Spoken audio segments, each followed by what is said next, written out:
Olá pessoal, tudo bem? Hoje o assunto é destinado aos homens, principalmente para aqueles que não cuidam da saúde, e a gente sabe que são muitos.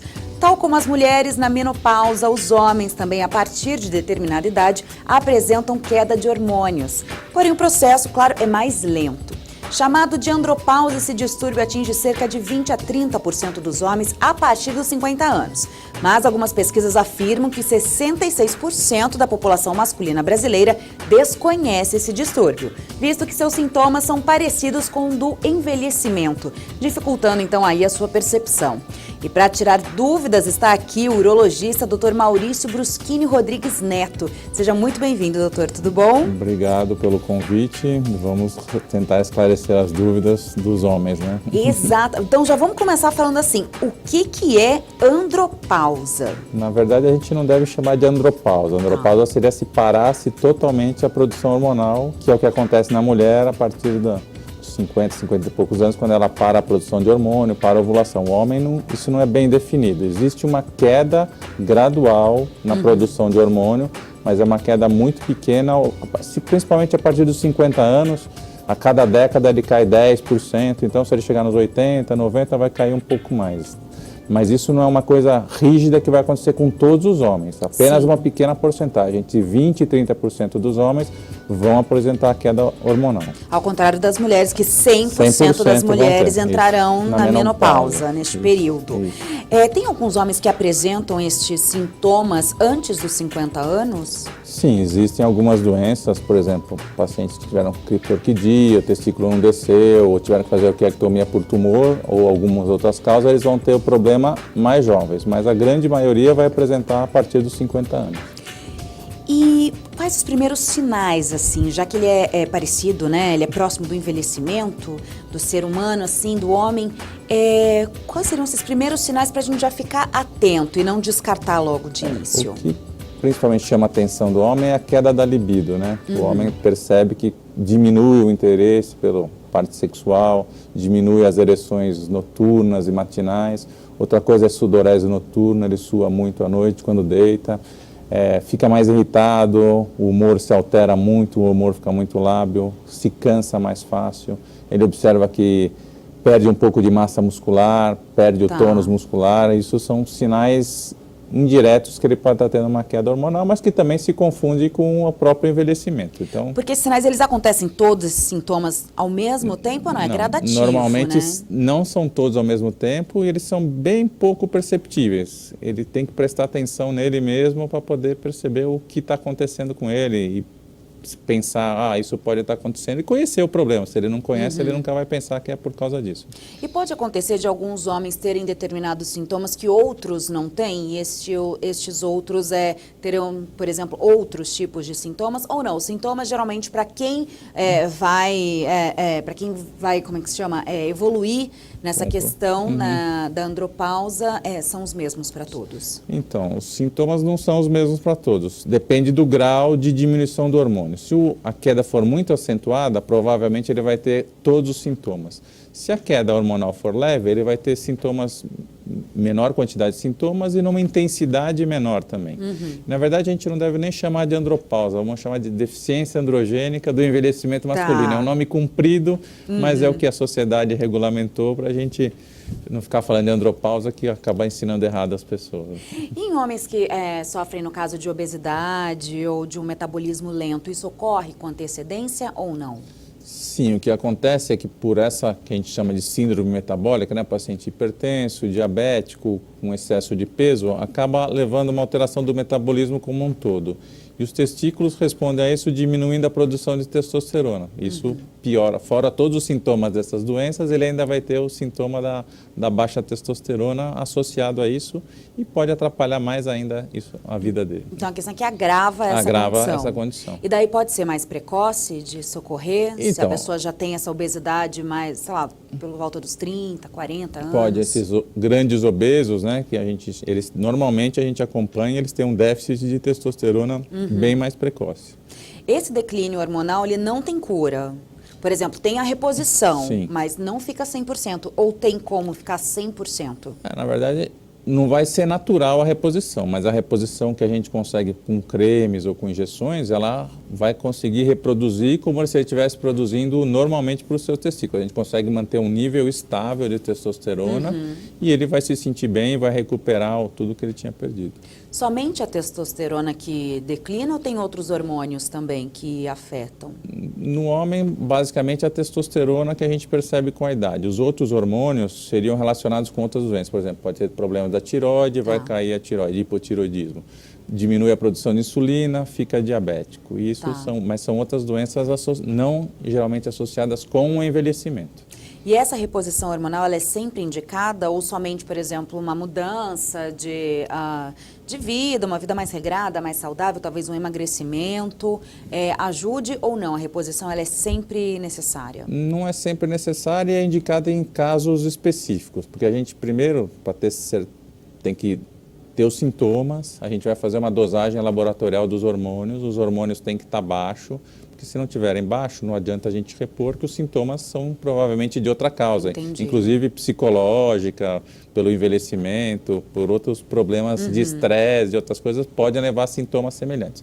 Então, a gente comprovando que o hormônio está baixo, que o paciente tem sintomas, a gente tem que examinar a próstata dele para ter certeza que não existe a possibilidade de ter um tumor, porque se fazer reposição hormonal num paciente que tem tumor de próstata, esse tumor pode crescer e, consequentemente, dar vários problemas. Então, no caso de um tumor, ele pode mascarar, então, esses sintomas? Mascarar não, ele vai, se ele estiver lá e a gente der hormônio, o tumor vai crescer, entendeu? Então, todo homem que vai repor hormônio, assim, a partir dos 45, 50 anos, a gente tem que fazer um exame de próstata, para toque retal, PSA, para garantir que não tem nenhum risco à reposição hormonal. Tem que ter esse cuidado, Tem que ter esse cuidado e acompanhamento, né? Você faz a reposição hormonal, faz controle a cada 3 meses, 6 meses, e se a gente percebe que ele não consegue, por ele mesmo, se manter com o hormônio, a gente tem que continuar essa reposição e controle rigoroso, pelo menos a cada 6 meses, 1 ano.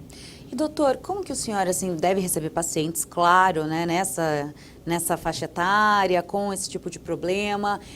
Como que eles chegam até você? Eles chegam chateados, eles chegam achando que eles não têm nada, e a mulher que obrigou? Porque o homem é difícil, né, de procurar, a maioria, pelo menos, não todos, eu não vou generalizar, difícil procurar um médico, né? Na verdade, eles chegam já com uma queixa de disfunção erétil, disfunção sexual. Geralmente, daí a gente acaba tendo que pensar... daí eles procuram. Isso, eles procuram. A principal coisa que chama para o urologista, o homem para o urologista, é a disfunção sexual. Ele percebe que a ereção não é tão boa, que não tem tanta vontade, não tem tanta disposição, e aí ele vai procurar o urologista. Nessa hora a gente aproveita para examinar a próstata, de acordo com as queixas faz a dosagem dos hormônios e, estando seguro e a gente tendo certeza que precisa repor, aí vai ser reposta a testosterona. E pelas histórias que você ouve, será que é cultural isso, os homens deixarem ou para procurar mais tarde, ou não terem essa vontade de irem até o médico? É uma coisa cultural, mas está mudando. Lentamente a gente percebe que está mudando. Tinha uma resistência muito grande antigamente para fazer toque retal, para examinar a próstata. Hoje a gente observa que há muitos anos nenhum paciente mais se recusa a fazer o toque. Antigamente isso era muito comum.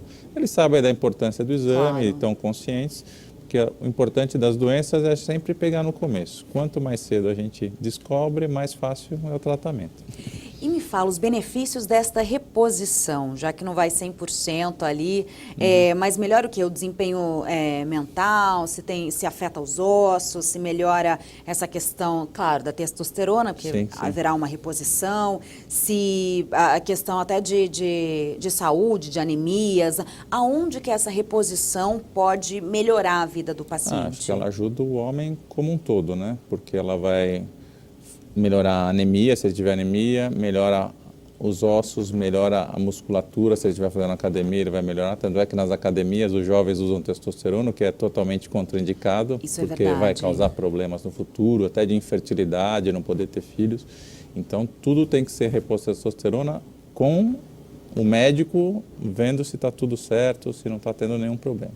Então, os homens vão ter uma melhora cognitiva, memória, atenção, melhora o humor dele e melhora o desempenho sexual se tiver com a testosterona baixa sempre. Porque tem gente que vai dar testosterona para quem não tem testosterona baixa. Aí você causa um efeito contrário, né? Sim, um excesso. Um excesso de testosterona, o que o corpo vai pensar? a leitura cerebral, opa, tem muita testosterona aqui, eu vou mandar o testículo parar de produzir. Daí ele vai ficar dependente de testosterona para sempre, porque o testículo dele não vai mais produzir. Então, só deve ser reposto em quem realmente tem indicação. E esse tratamento daí é o resto da vida? Não, dizer o resto da vida tem os casos. A grande maioria vai ter que fazer uma reposição por muito tempo. Alguns a gente consegue, dando um pouco de hormônio, o próprio organismo consegue manter um nível basal satisfatório e ele não precisa ficar tomando hormônio direto. Perfeito. Eu vou querer entrar, claro que agora a gente vai falar no nosso próximo bloco sobre essa questão da reposição, como que ela é feita, né? Se tem aí alguma consequência dessa reposição. Vamos falar dos tratamentos e eu gostaria também, doutor, de trazer essa questão da testosterona nas academias, porque eu acho que pode ser um alerta, claro, informação, e todo mundo acho que daí fica um pouquinho preocupado, né? Muitas mães veem seus filhos aí tomando testosterona, mulheres também tomam, então a gente volta daqui a pouco com a análise direta para a gente aprofundar um pouco mais nesse assunto. Até já.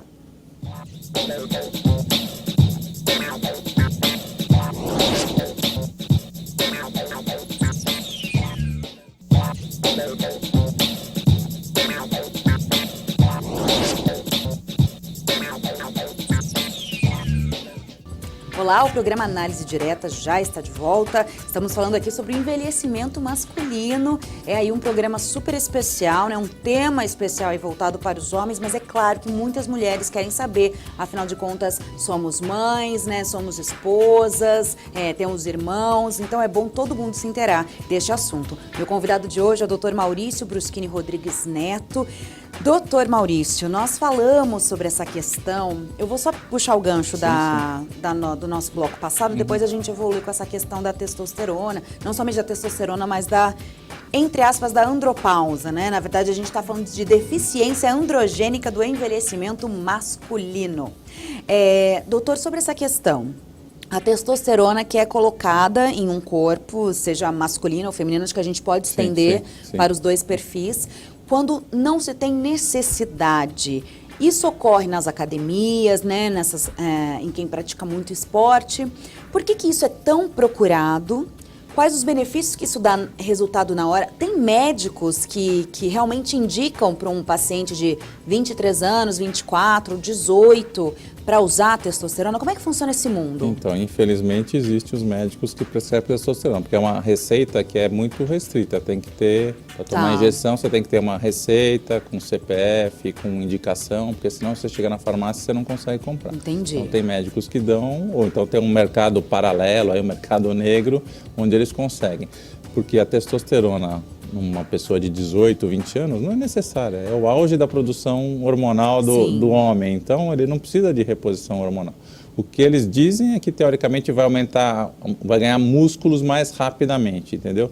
Mas isso vai trazer consequências, a principal delas é a infertilidade.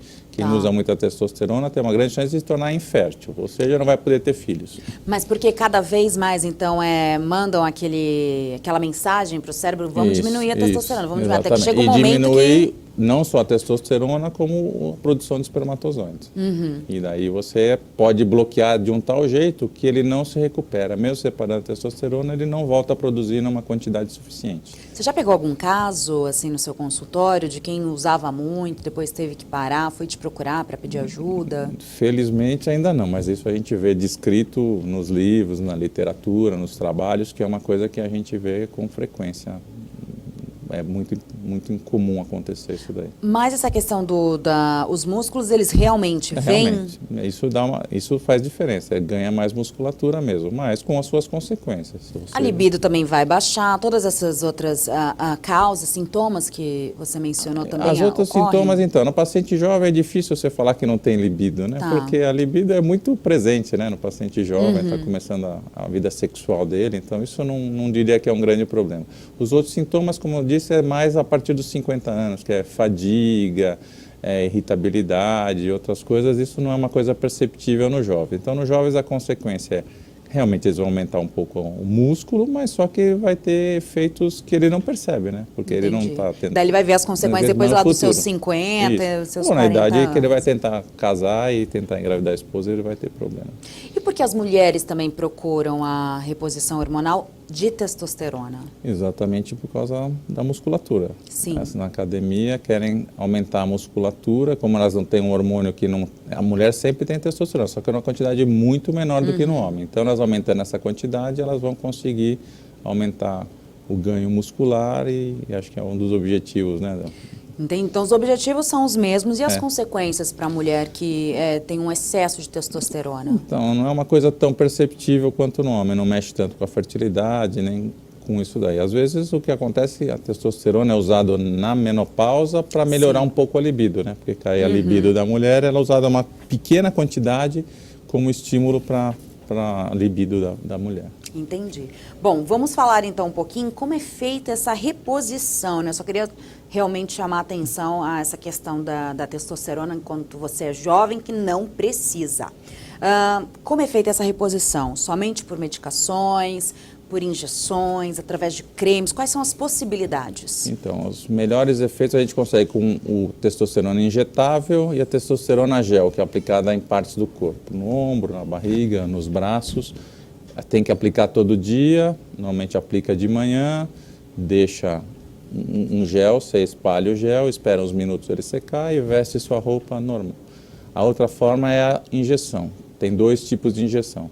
Uma injeção de longa duração, que é a mais fisiológica, ela mantém o nível de testosterona até 3 meses. Tá. E tem uma de curta duração, que mantém por 15, 20 dias, mas ela tem um pico e desce. O problema disso é tudo o custo, né?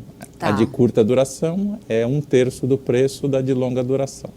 Então, a gente aqui no Brasil acaba tendo que pensar nisso também, né? Porque não é todo mundo que pode repor testosterona da melhor qualidade pelo custo elevado.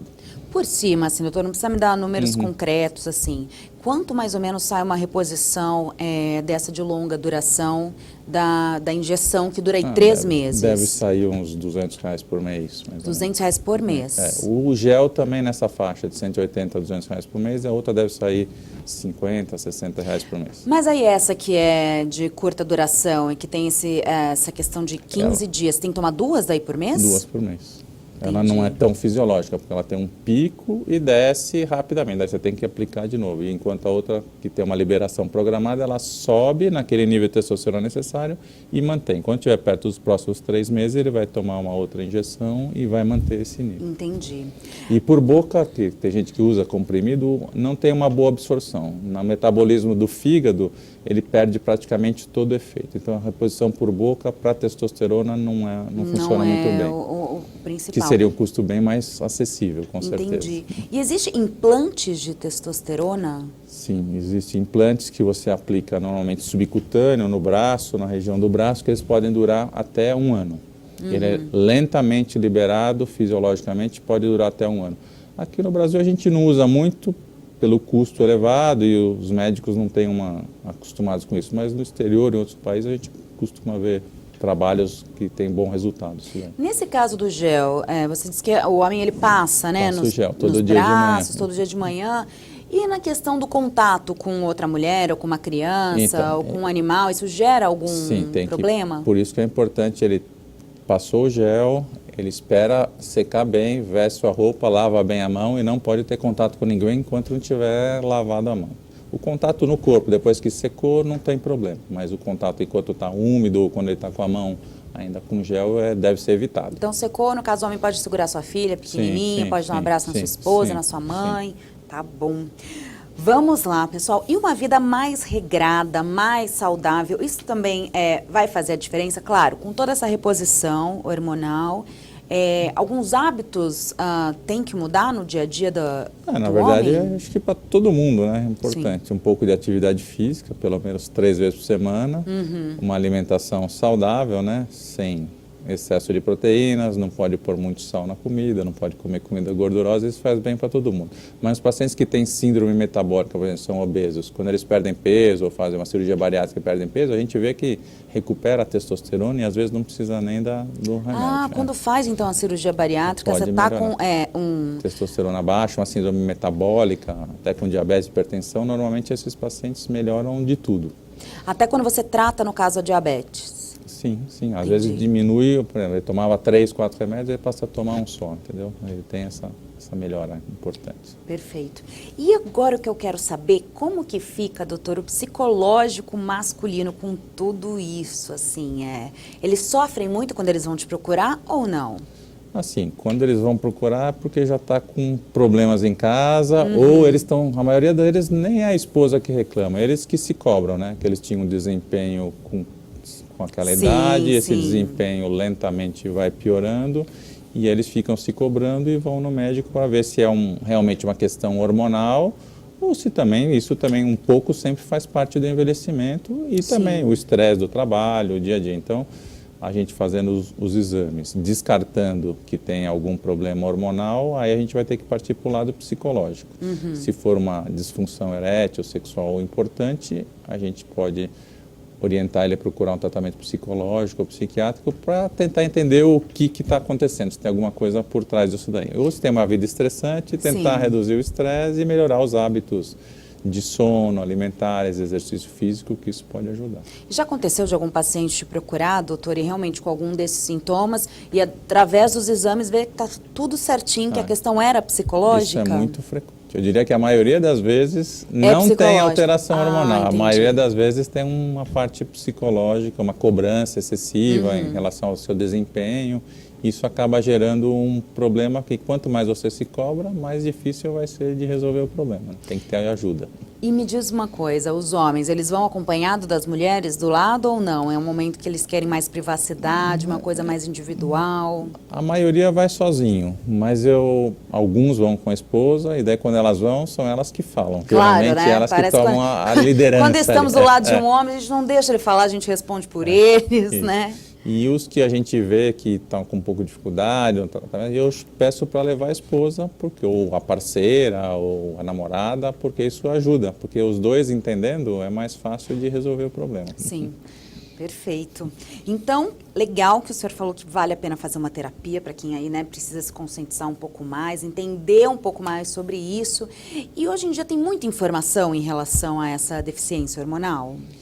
Sim, a gente procura divulgar, né, a Sociedade de Urologia, o endócrino, eles procuram sempre ter uma orientação. O duro é que na internet a gente não sabe filtrar o que é bom e o que é ruim. Então, se a gente puder pegar informação, sempre pegar na Sociedade Brasileira de Urologia, né, que eles têm um trabalho sério e lá tem uma divulgação, explicação, pelo menos de quase todos os temas relacionados à urologia, e lá é um site que você pode pegar uma informação confiável, porque a gente não sabe o que... É verdade. Quando a gente tem essa questão de site, a gente tem tanta informação e a gente não sabe qual informação é a correta, não é, doutor?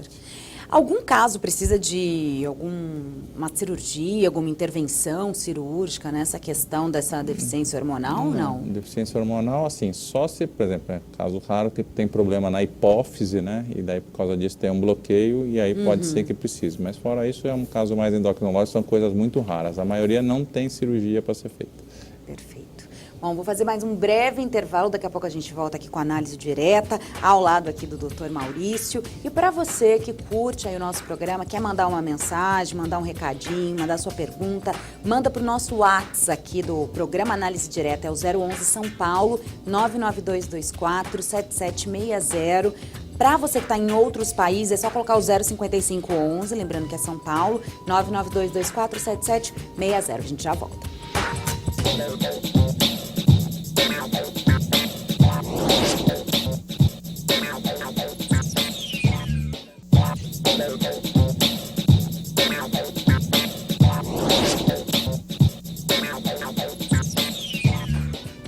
Olá pessoal, estou aqui ao lado do Dr. Maurício Bruschini Rodrigues Neto, que é urologista, e estamos falando sobre o envelhecimento do homem, né? O envelhecimento masculino. Doutor, homem tem muito medo de envelhecer? Mulher eu sinto que tem, vou falar até por... mulher procura todos os procedimentos estéticos para não envelhecer. E os homens, como é que eles lidam com isso? Os homens, a gente tem observado que hoje em dia são muito mais vaidosos e procuram muito mais tratamentos, não só da parte hormonal, tentando a reposição, da parte de desempenho sexual, mas também parte estética, a gente observa isso daí. A gente está conversando sobre o envelhecimento e sobre a baixa da testosterona, mas isso, como a gente só para lembrar, é uma porcentagem pequena que vai ter, ou seja, 70%, 80% dos homens vão ter testosterona até o fim da vida e podem ter filhos até o fim da vida. Então, o homem não para como a mulher, ele consegue manter a sua fertilidade, por isso que a gente vê, às vezes, homens mais de 70 anos que casam com uma mulher mais jovem e vão ter filhos, Sim. porque ele é fértil até o fim da vida. Mas nesse caso também não tem uma diminuiçãozinha na testosterona? Eu digo, até vou comentar, muitas pessoas procuram alguns comprimidos na hora de ter relação. Sim. Isso é necessário para alguns homens? É necessário para todos a partir de uma idade? Assim, com o envelhecimento, existe uma queda da testosterona, mas a gente observa que muitos homens na faixa dos 80 anos ainda têm testosterona normal. A testosterona está muito relacionada com a libido, com a vontade de ter relação. Quer dizer, ele pode manter a vontade, mas não ter um desempenho tão bom por outros problemas, né? Às vezes a irrigação do pênis não é tão boa e aí precisa tomar o comprimido desses facilitadores de ereção, tipo sildenafila, tadalafila, que podem ajudar ele. Ou seja, ele tem a vontade e pode pegar o comprimido para ajudar a conseguir ter relação. Entendi. E esse consumo deste comprimido, ele tem algum problema? Tem algo A única contra? contraindicação é paciente que tem problema de coronária, do coração, e tem a coronária obstruída e toma alguns tipos de remédio. Daí a gente não pode associar. Mas a grande maioria dos homens, tendo um clínico, tendo feito o exame, então tudo bem, pode tomar esses remédios que facilitam a ereção sem nenhuma contraindicação. Além dessas questões estéticas que os homens têm procurado aí, né, os vaidosos, eles também procuram, depois de uma certa idade, ou vêm construindo isso, a procurar uma atividade física, se alimentar melhor, cortar algum tipo de alimento, para eles poderem também prolongar essa vida? Você sente que o homem ele quer prolongar essa... Sim, ele quer prolongar e quer prolongar com qualidade, né? Porque não adianta prolongar Claro. sem poder aproveitar o que você prolongou. A gente observa isso muito no consultório, eu observo que os pacientes que começaram a atividade física, mesmo sendo depois de 50 anos, se eles mantiverem uma atividade contínua, depois dos 70 a gente vê uma grande diferença em quem fez atividade física e quem não fez. O desempenho físico, de mobilidade, de tudo é melhor, inclusive de mental, né? Sim. Tudo. E dá para correr atrás disso? Por exemplo, a pessoa era sedentária, deu 60 anos, bateu aquela culpa, aquela consciência, dá para recuperar o tempo que dá perdido? para recuperar. 100% não, mas sempre é melhor sempre fazer do que só porque já está tarde não começar a fazer. Você sempre vai ter algum ganho fazendo atividade física e a dieta, isso sempre vai ter ganho. E ao longo desse envelhecimento masculino, eles te procuram, além dessa questão da testosterona, por que mais quais são as doenças que vêm com esse envelhecimento? A principal no homem eu diria que é o crescimento da próstata. Isso acaba atrapalhando ele para urinar. Também não é todos os homens que vão ter, eu diria que é 30%, 40% dos homens vão ter dificuldade para urinar pelo crescimento prostático. E aí a gente vai estudar e ver qual é o melhor tipo de tratamento. Se é remédio, se é cirurgia, isso cada caso tem que ser estudado. Mas isso geralmente vem junto com o envelhecimento. Tá. E no caso, você até comentou dessa questão do exame, né? Que a gente tem que fazer o exame de próstata. A gente não, né, pessoal? Os homens. Eles chegam muito tarde, às vezes, para fazer este exame?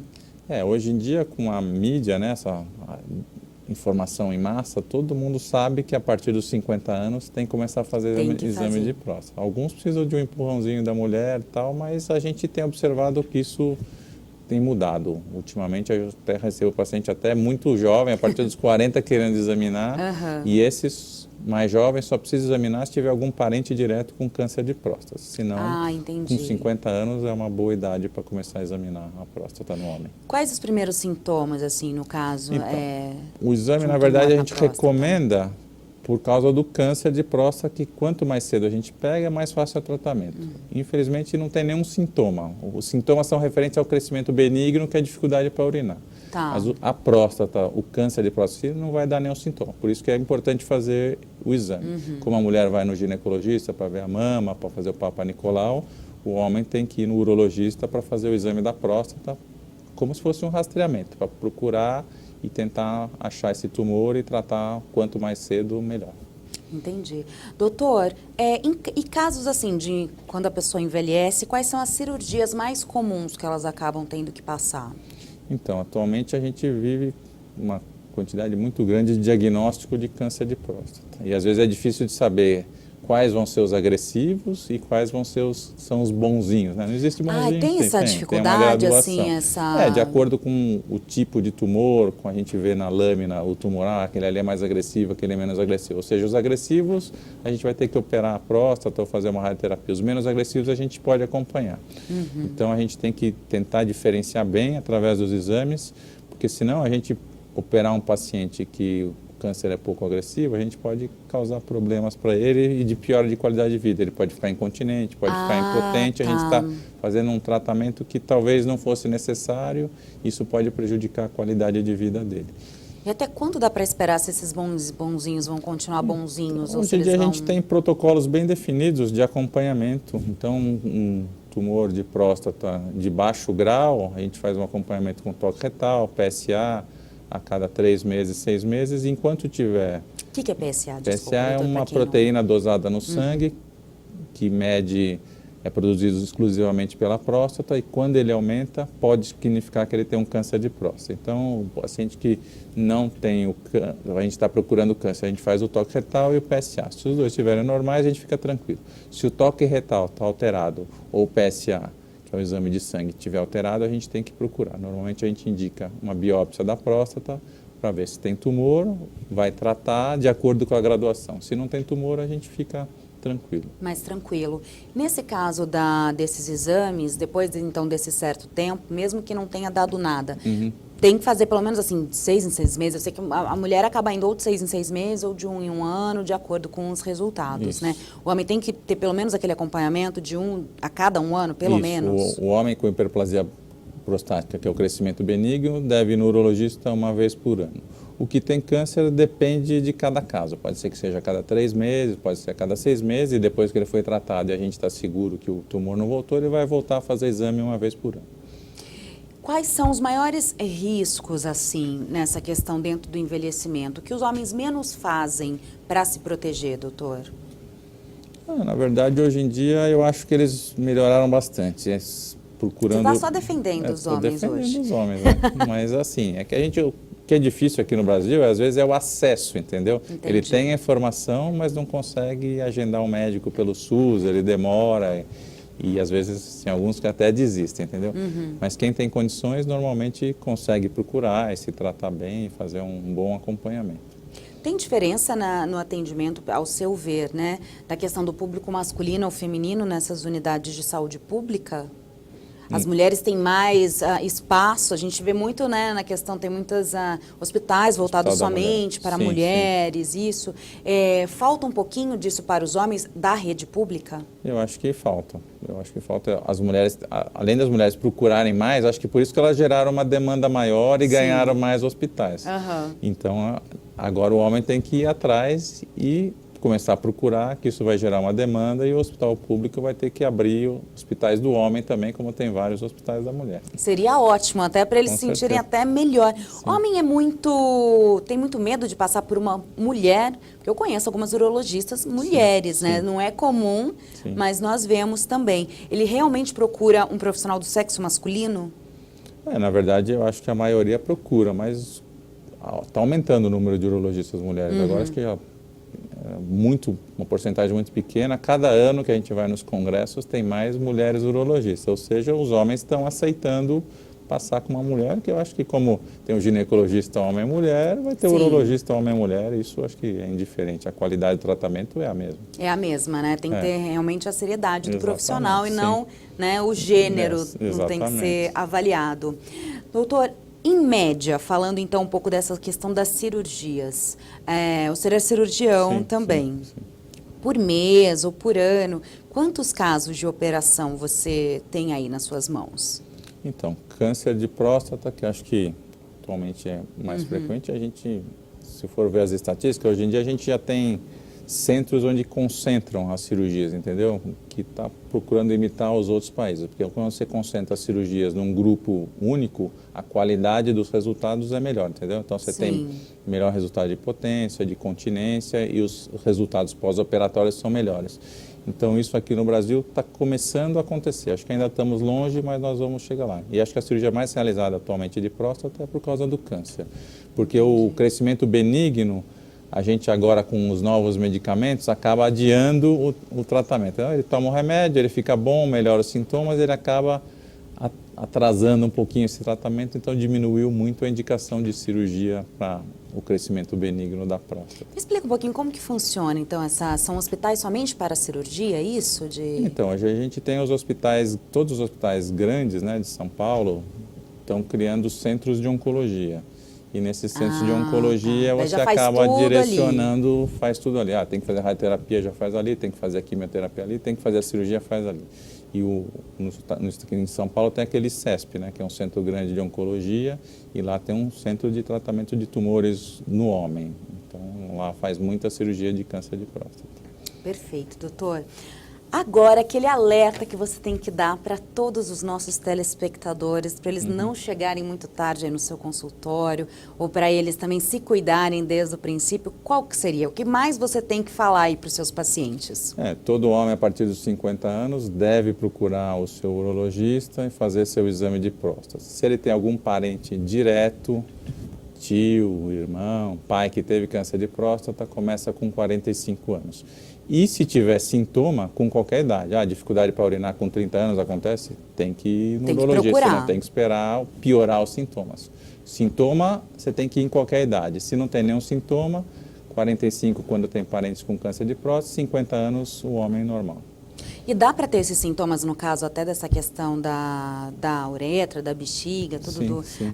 Da próstata, com menos idade, com menos de 30 anos? Existe, às vezes nem exatamente é por causa da próstata. Ele pode ter uma doença na bexiga, pode ter uma doença na uretra, a maioria das vezes é doença de bexiga, que dá sintomas semelhantes ao da próstata em pacientes mais jovens, e a gente tem que investigar. Perfeito, doutor. Agora me passa todos aqueles contatos para a gente, que você estava me falando no nosso segundo bloco, para a gente realmente procurar essa informação ou poder passar essa informação para as pessoas que estão aí à nossa volta. Não, acho que a gente tem as informações, o principal lugar na internet, tem que procurar o site da Sociedade Brasileira de Urologia, lá você acha todas as informações. E lá tem uma lista de todos os urologistas do Brasil e você pode, são membros titulares da sociedade, ou você pode procurar na sua cidade um urologista que pode te ajudar. Perfeito, isso. Sempre quando a gente também procura um médico, a gente tem que olhar se ele faz parte, né, deste grupo. Se ele é membro titular, Se ele é membro titular. Doutor, agradeço demais aí a sua participação na nossa análise direta mais uma vez. A gente tem sempre que, puxar um pouquinho aí para os homens, apesar deles já estarem indo, mas principalmente aqueles que vão para a rede pública, né? Acho que essas pessoas têm sim que se... Sim. Tem que gerar uma cobrança, tem que pedir. Cobrar, tem que pedir, se tiver que esperar, não pode desistir, né? Porque tem que cuidar da sua saúde, e que saúde é acima de qualquer coisa. Muito obrigada. Eu recebi aqui hoje o Dr. Maurício Bruschini Rodrigues.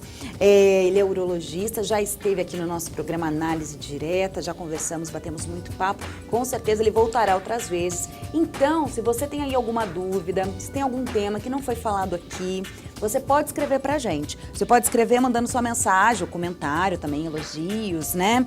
Pro nosso WhatsApp, o nosso WhatsApp do programa é o 011 São Paulo, o número é 99224-7760, tá aí na tela pra vocês. Se você se encontra em outro país, é só colocar o 055 11 99224-7760. E claro, se você quiser acompanhar os outros programas, que aqui o programa Análise Direta não fala somente de saúde, fala de cultura, fala de coach, fala de espiritualidade, a gente fala de família, fala de relacionamentos. Então você pode entrar lá no nosso youtube.com.br/análise direta e conferir todos os nossos vídeos, toda a nossa programação fica ali para você acessar quantas vezes você quiser. E no nosso Facebook, aí você tem que entrar lá, né? Claro, já segue a página, já dá aquele like, já passa para os amigos, já fala para todo mundo, olha, hoje vai ter programa tal. Passa, divulguem, porque com certeza aqui você tem muita informação. Hoje eu fico por aqui e vejo vocês então no próximo programa. Até lá!